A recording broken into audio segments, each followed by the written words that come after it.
Welcome to Rosie the Reviewer. We're your hosts. I'm Sam. And I'm Marcia. And we like World War II media and we want to talk about it.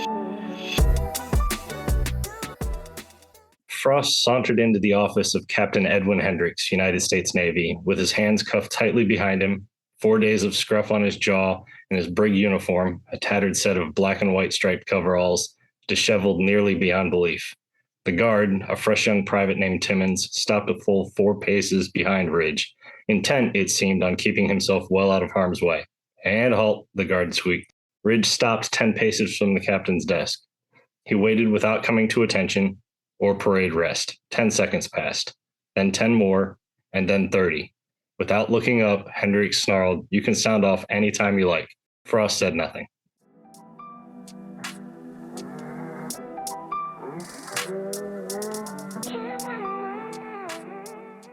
Welcome back to Rosie the Reviewer. This week we have a special episode where we are interviewing an author, which we're very excited about. We're talking about the book Other Than Honorable, which comes out this year in 2025. And the author's name is Matt Hartman. He's a retired U.S. Navy Chief Petty Officer and current Johns Hopkins University faculty member. Welcome, Matt. Thank you for having me. Can we put you on the spot to give us the elevator pitch about your book? The elevator pitch. So I created an American version of James Bond who's much less suave, much less of a misogynist, and he's kind of lost. He's not a very good spy to start with, and then I kind of throw him to the wolves. Yeah, that's about the impression that we got too, eh, Mart? Yeah. I was wondering if you were going to bring up James Bond, and you did. So I did. He was one of the inspirations for this character, but I wanted him to feel less professional about the whole spy business. Yeah, we love that. first of all, I'm a little bit interested about your background because you have a bachelor's in intelligence studies and counterintelligence from the military university, and you have a master's in writing. So it seems like that's the perfect combination to write a spy book. Can you tell me a little bit about how that came about? The undergrad is less cool than it sounds. It was effectively, unfortunately, I didn't get to read a whole lot of fiction, spy novels or anything like that. It was a lot of just how to prepare reports, analysis, thinking, logic, a lot. It seems like every class was based in logic. So it's significantly less cool than it sounds on paper, but it allows me to do my day job, which also has nothing to do with intelligence. It's just I'm sort of continuing what I used to do when I was in the Navy, which is marine engineering. So, but the writing part, I think I've been on this path since I was maybe 8. My dad handed me a copy of The Hunt for Red October when I was 8 or 9. I read the book, 10 years later, I'm in a recruiting office volunteering to be on a submarine. 20 years later, I retire. So I think I've been on this trajectory the whole time for the last 30 plus years. So have you been a writer longer than you've been a military person then? Oh, writing. So I have a couple of older brothers, and one of them used to talk me into doing these young author competitions when I was a kid. When I was really young, you can barely spell, but he's like, here's a blank book. We're gonna fill this out. I'm gonna illustrate it because I can't draw to save my life. I can barely draw a stick figure, much less illustrate a children's novel. But yeah, he talked me into doing that for 3 or 4 straight years from age 6 on. So I think the first book I ever wrote was about 3 snakes on vacation. And it was like a little board book, nothing impressive at all. What made you want to write a spy novel then? Everything I read growing up was either classic literature, Dickens, Dumas, Dostoevsky, or Clancy, Stephen Kuntz, Stephen Hunter, a lot of Tom Clancy back then. And I think that it was always in the back of my head to try it one day. It just ended up having to wait until I was significantly less busy. So I had to wait till I retired from the Navy to give this a shot. And my first 2 books coming out of Hopkins were both Tom Clancy style military thrillers. And I kind of took some time off and reread the old John le Carré novels and the Ian Fleming early Bond novels. And I was like, you know what? I think I can do this. This sounds like more fun than the stuff I write now. So off I went. It is really fun. We both really enjoyed it, by the way. We did read your book. I appreciate it. And one of the reasons the reason you're on our podcast is because it's set during World War II. What made you pick World War II?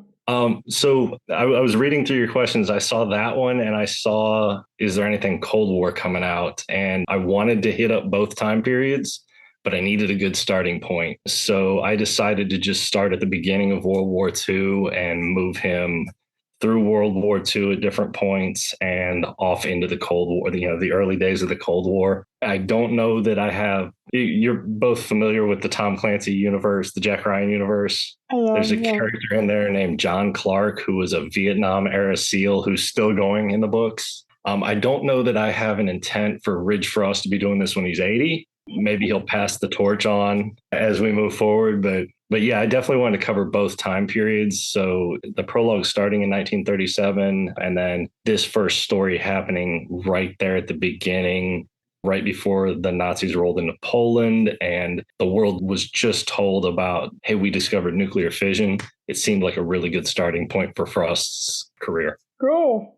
Obviously, when you write something in the World War II, I want to say universe, but that's a weird thing to say.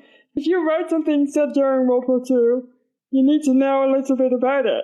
Can you tell me a little bit about your research for this book, if you did any? Most of my research for this one was on two fronts. One was everything that happened in 1937 with the 4th Marines, because that's not something that I was ever taught in high school, in college, and not even in the military. Like, I was on 2 ships that transported Marines, and the Marines never even told me about this. So I had to do a lot of research about what the 4th Marines did in Shanghai, what the British were doing in Shanghai, the Chinese, the Japanese, and that took up a lot of time. And then the biggest thing that I found that I absolutely did not know and could not find in a book was trying to find out what Berlin in 1939 felt like, and what parts of Europe actually felt like. Like, it's easy to look up pictures and be like, okay, the restaurant that I picked looked like this, or the car looked like this, the hotel looked like this, people talked like this. That's all well documented. But to try and get that feel, I had to dig up some contacts, people I've met since retiring from the Navy, people I met while I was in the Navy that, in their own words, are getting up there in age. And, hey, what was it like back then? What did it feel like? And that was a good 3 or 4 months of talking to people to try and get what it felt like being, kind of on the edge of that storm. You almost think it feels like the deep breath before the plunge, but is that just hindsight because we know what comes next? Yeah. And so I had that conversation, and the answer that I routinely got from people who could remember what it felt like, and they're in their late 90s now. Somebody actually quoted the line from Lord of the Rings at me about this, about having to wait on the edge of something that you can't get away from. That's what it felt like. And I was like, okay, that's fascinating. So I do feel, when I read your book, once Ridge gets to Berlin, I feel that you've put research into that feeling, because it kind of translates really well onto the paper. I was talking to Sam about this before this recording yesterday, and we were talking about Berlin. It's the most World War II in your book, yeah. I feel. Even though the entirety of it is set there, Berlin, it feels really real to me. So one of the people I did talk to is also somebody who grew up in the Midwest in Indiana. And that's where that line where they're walking up the red carpet and there's all this fanfare when they're going in to see this speech. He mentioned that when he was little and he was in Berlin when this was all going on, at the kind of, height of what it was like to be there. He's like, it was a lot like going downtown Indianapolis on the day of the Indianapolis 500, which is why that line's in the book, which is, why Ridge brings it up. So love that. Hang on, I need to look at the question. This always happens. I go off on a tangent and I forget where I am. I do that every day. Cool. Not just me then. No. So you've already said you had a naval career. Did you put any of that into the book? Obviously, Ridge is a Navy guy. Not in this one. Before I started this one, I kind of picked out the next 3 or 4 points that I want to use for the next 3 or 4 books. There's definitely some of very, very loosely related to my Navy experience, but there's definitely some of that in the next book, in the sequel. There's definitely some submarine adventures with Ridge Frost in the next book, which he's not going to be thrilled about. He's very new to the spy business. He's very unsure of himself. He's not the smoothest guy on the planet. And in this case, I'm going to throw him to the wolf pack. But that's a spoiler. We're getting more books. That's cool. Yes, you are. Most of the people we have on also, in one way or another, have a personal connection to World War II. Is there any in your family? Not so much in my family. So you mentioned that I'm a retired chief petty officer. The day that I found out that I made chief, the chief's mess that I was a part of, their first assignment was find the first chief petty officer you ever met and get a charge book entry from him. Hey, here's what you need to do when you finally put those anchors on. And my brain froze at that second because the first chief petty officer I ever met was a guy I grew up playing golf with, who was a principal at my elementary school long before I went there. And he was a chief petty officer whose ship was bombed at Guadalcanal. And my brain froze for a second because I wasn't 100% sure he was still alive when I got that. But we had several conversations in the years after I made chief about what it was like to be a chief during World War II and what it's like now. At one point, I think he did actually ask me, he's like, so what's a chief make now? And he told me what he made during World War II, which was just over $140 a month. And I was just like, oh, wow, that's awful. But that's my personal connection is usually him. Most of my grandparents were mostly farmers. The one military service that is there was Korean War era. He missed out. You don't really miss out on World War II, but he didn't deploy. He snapped his leg when he was 21 and he was supposed to go. So the only time he deployed was, several years after the end of World War II when Korea was going on. Wow, $140 a month. Don't spend it all in one place. Yeah, I'm my CPay is 3 times that. And he's just that's ridiculous. What do you do with all that? And I was like, well, it's a lot more expensive to live now. Right. It is, but also he's getting bombed on his ship. Yeah, so maybe pay him a little bit more. I usually don't get shot at these days when I deploy. So thank God for that. Yes. So I have a question about your studies, but you already said it isn't as cool as it looks. But did you learn anything really cool in your studies? Not necessarily at the school itself, but I did have a couple of professors who were also history buffs who just kept recommending book after book after book after book after book.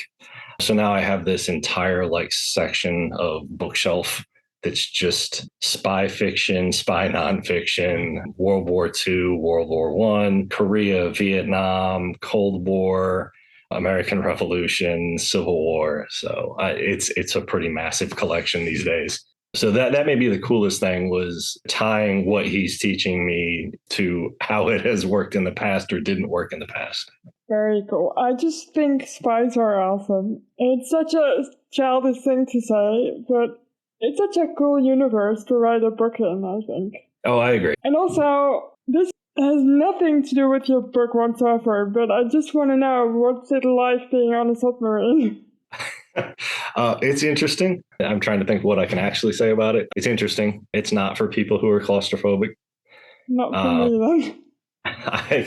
I can still remember the first time that we dove. The first time that we went below the surface, about 5 minutes after we did it, I remember walking by a depth gauge for the first time, and I just a little bit of a panic attack. But, once after a few hours, the novelty, I guess, wears off, and there's so much to do, especially when you're new, you're unqualified, you don't have your fish yet. You can't stand watch because you don't know how to do anything.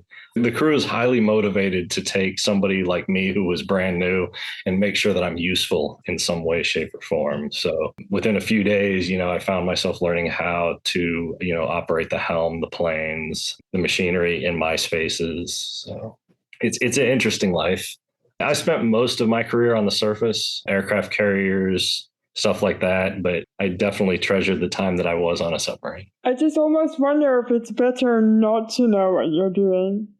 Because once you know, It sounds just absolutely terrifying to me. That's why we have submarines in the first place. We always want the surface sailors not knowing what we're doing or where we are.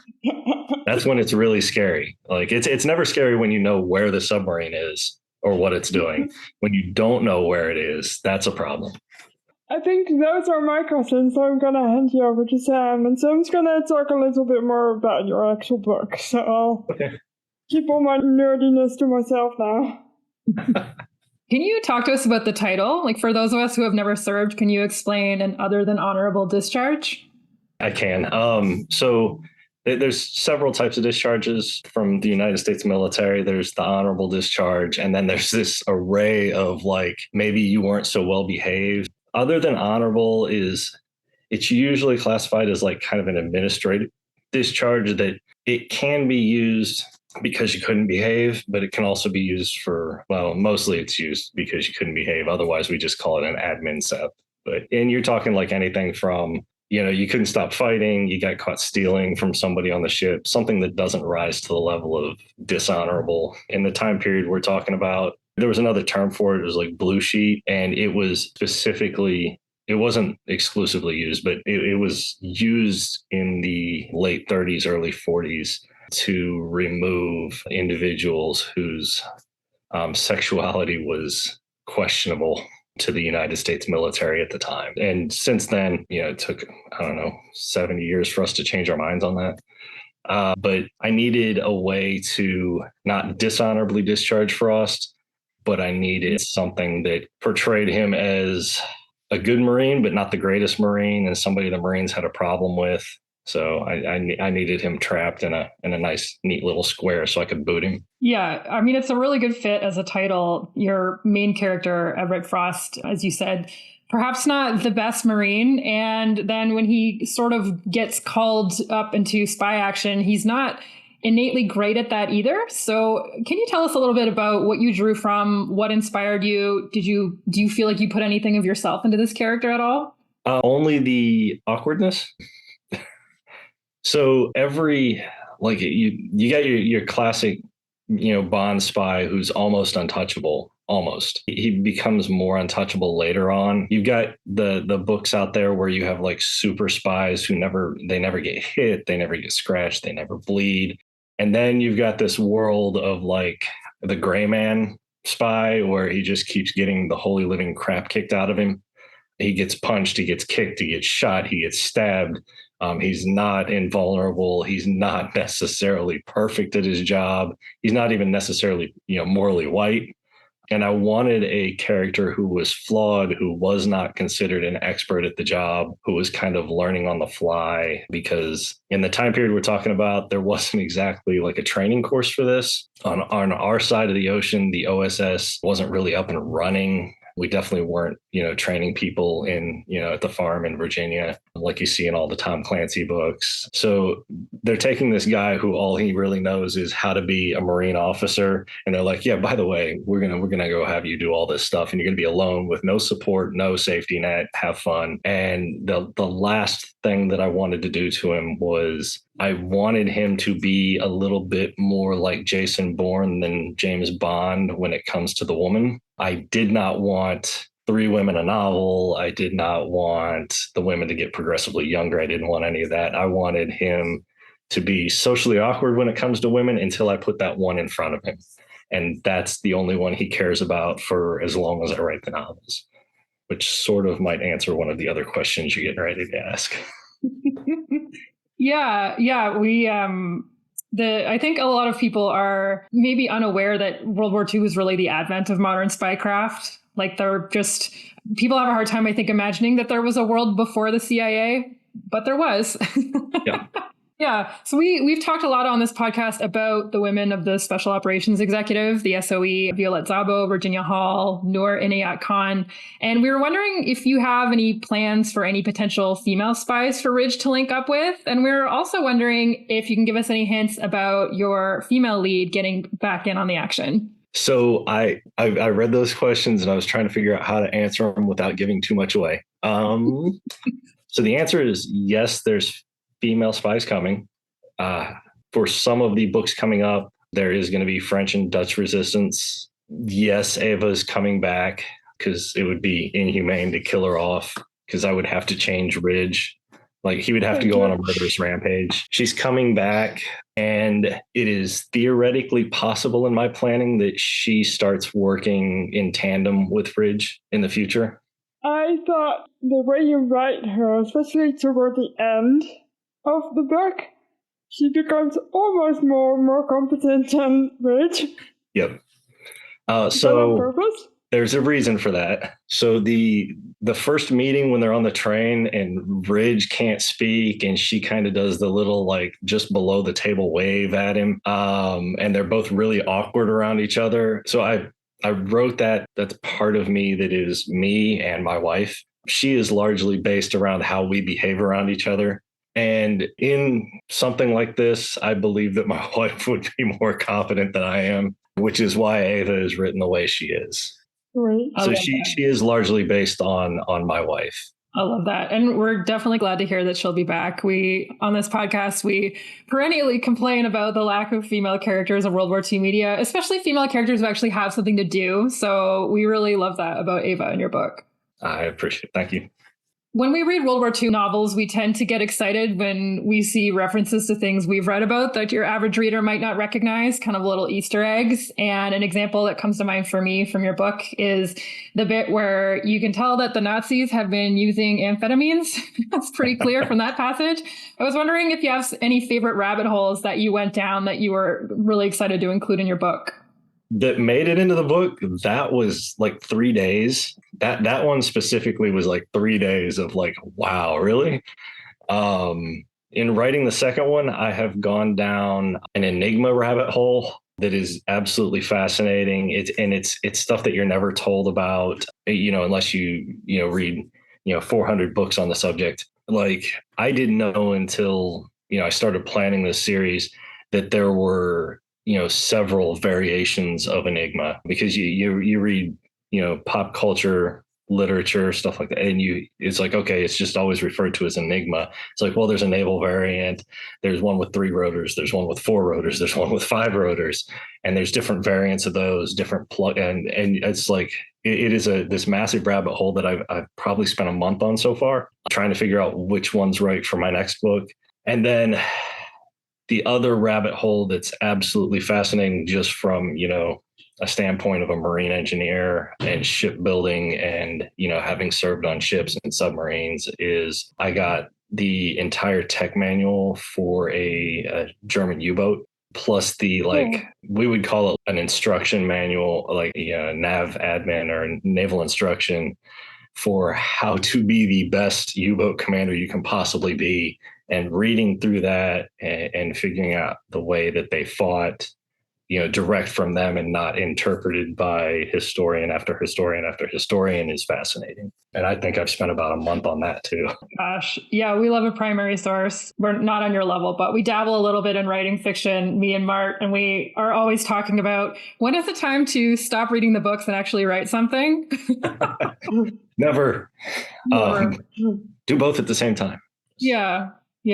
Is there a piece of real intelligence in this book that you think most readers won't notice? So I've noticed that quite a few people thought it was a much shorter time frame from the discovery of fission until the bombs dropped in August of 45. And I mentioned in the book in his briefing, like, hey, we're going to send you to Germany and you're going to go get this information because these guys in Germany said that they can split atoms, and these guys in the US just told the president they can make a bomb out of it. And that, that happened in, 1939. And I think there's this odd, like when if you only watch movies, especially on this side of the ocean, where we like to shorten everything and, extra special effects. And I think there is this like, hey, it was a much shorter time frame from the discovery. It's like, no, they were working on this for like 6 years, even if it was just a study, that was signed on by Roosevelt up front. In 1939, we were already concerned about where the Nazis were with atomic weapons research. So I think that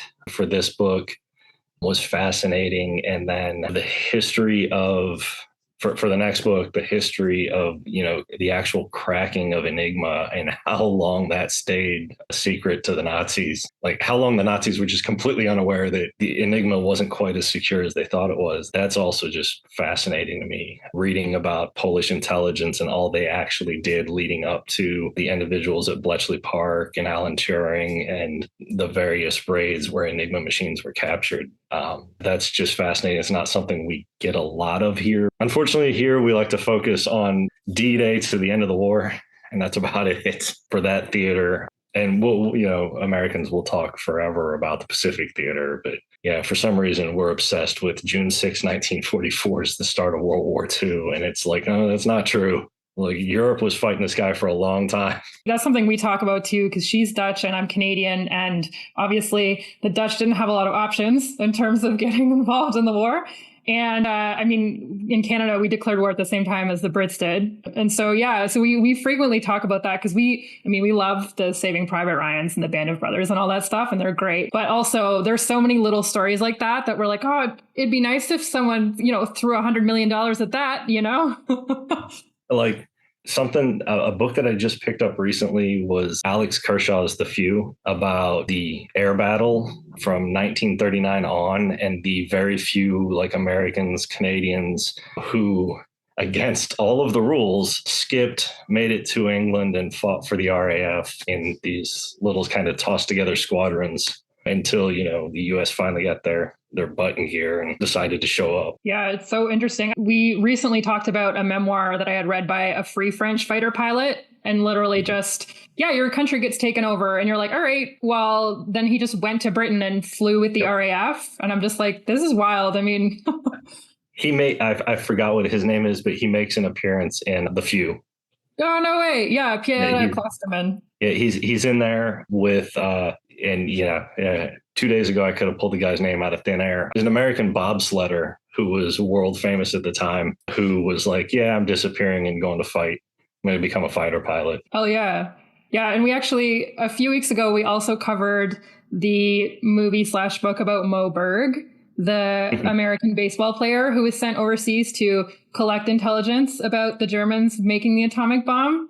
So we also just coincidentally also recently talked about that. And it's so interesting how now we know that the Germans never really got close, right? Yeah. But at the time, it was obviously a huge concern. It was like, even if there's a 5% chance they're going to get the atomic bomb, like we have to know about it. Okay, so if there were to be a film adaptation, who's your dream cast? Who's playing Ridge? Who's playing Ava? What are we thinking? Oh, boy. So, funny enough, before I wrote the book, I sat down and I pulled pictures off the internet of what my characters look like. So I could write the book and be like, okay, that's what Ridge looks like. That's what Ava looks like. And it cracks people up when I show it to them. But Ridge was imagined as like a 25-year-old Gary Cooper. So I don't think I'm going to be able to, if this ever becomes a Netflix movie or anything, I don't think I'm going to be able to get Gary Cooper, but I would settle for like. I think Netflix has the cash to raise him from the grave. No problem. Ava was Sarah Gadon from 11/22/63. She's been in some other stuff that, off the top of my head, I can't remember. Her brother, Elias. The picture that I have is Neil Patrick Harris from Starship Troopers in the retro like Nazi uniforms. Some of Ridge's bosses at Unit 12, one of them is Jason Alexander from Seinfeld. At one point, I couldn't decide who Captain Hendricks was, but in my head, I always pictured him as Humphrey Bogart from the Caine Mutiny, as Captain Queeg. Like that's the idea that I had in mind when I was writing him. Yeah, I've got an entire spreadsheet with all of their pictures and little bio notes. I love that. And I'm especially entertained by the idea of Neil Patrick Harris playing just a villainous Nazi and maybe doing a German accent. Like for some reason that really tickles me. Yeah, I as soon as I wrote the name of the character down, I knew exactly what picture I was looking for of Neil Patrick Harris. It's that one where he shows up as a colonel in Starship Troopers. I was like, that's the one. Amazing. Just to wrap up my section here, what's the part of this book that no one talks about, but you're secretly really proud of? So far, it's the character of Ava. People that, they immediately latch onto Ridge Frost because he's the main character. They latch onto the bad guy because they hate his guts. Almost as an afterthought, like people do keep coming back to that Gerald character who just kind of vanishes partway through the book. And there's a reason for that. But I loved the way that I wrote Ava. I think that I got where I wanted to be with her and her relationship and what she's been able to, how entrancing she is to Ridge. I think I very rarely hear that that's the favorite character in the book. You put her through some tough shit, though. I did. And she turns out to be the one that gets the job done in the end. So, yeah. Which is why I kind of hinted at, yes, she's coming back. And yes, she's probably going to be, it's going to become a team effort. So you've already told us you have a pretty big collection of books. But can you recommend us some? Do you have any favorite World War II books? Or movies? So my favorite World War II book of all time is The K Mutiny, which was significantly less funny. It was not that funny the first time I read it after serving on a destroyer. The book's hilarious. It's like seeing Full Metal Jacket before you go to boot camp and then watching it again right after you get out of boot camp. Who's it by? Herman Wouk. But like for nonfiction, fiction, spy related stuff, I love The Secret War by Sir Max Hastings and anything by John le Carré. Not necessarily World War II there. It's mostly Cold War, but anything involving George Smiley and Carla, I love those books. I wouldn't be a proper submariner if I didn't mention Blind Man's Bluff as a favorite Cold War book. I might get disowned for that. Oh. Well, hopefully not. You've already given us some spoilers, but do you have anything you want to plug? Is there anything you want to sell? Not sell, but just plug. No, this is it's odd that I got this book kind of out of my system, have the plans for the next few books out, and I'm actually working on some stuff now, like I mentioned, that my kids kind of like, just to see. I'm trying my hand at other genres just to see what I can do. I think I've got 4 projects going on right now. So I've got something that's a little bit like The Gunslinger, the Dark Tower series by Stephen King. I've got something that's a little bit like the Foundation series by Isaac Asimov. I've got one that is specifically me involving my kids in the writing process. Picture Pirates of Caribbean, but like Game of Thrones style. I have told so it's me, my wife, and 6 kids, and I have told each of my kids that they are a pirate lord or lady. I just offed the 8th pirate king, and now they all have to fight for the throne. It's kind of a choose your own adventure for them. So, I've got a few chapters, sometime in the next month or so, I'll give them all like little briefing sheets and ask them to pick like, okay, what is it you want to do?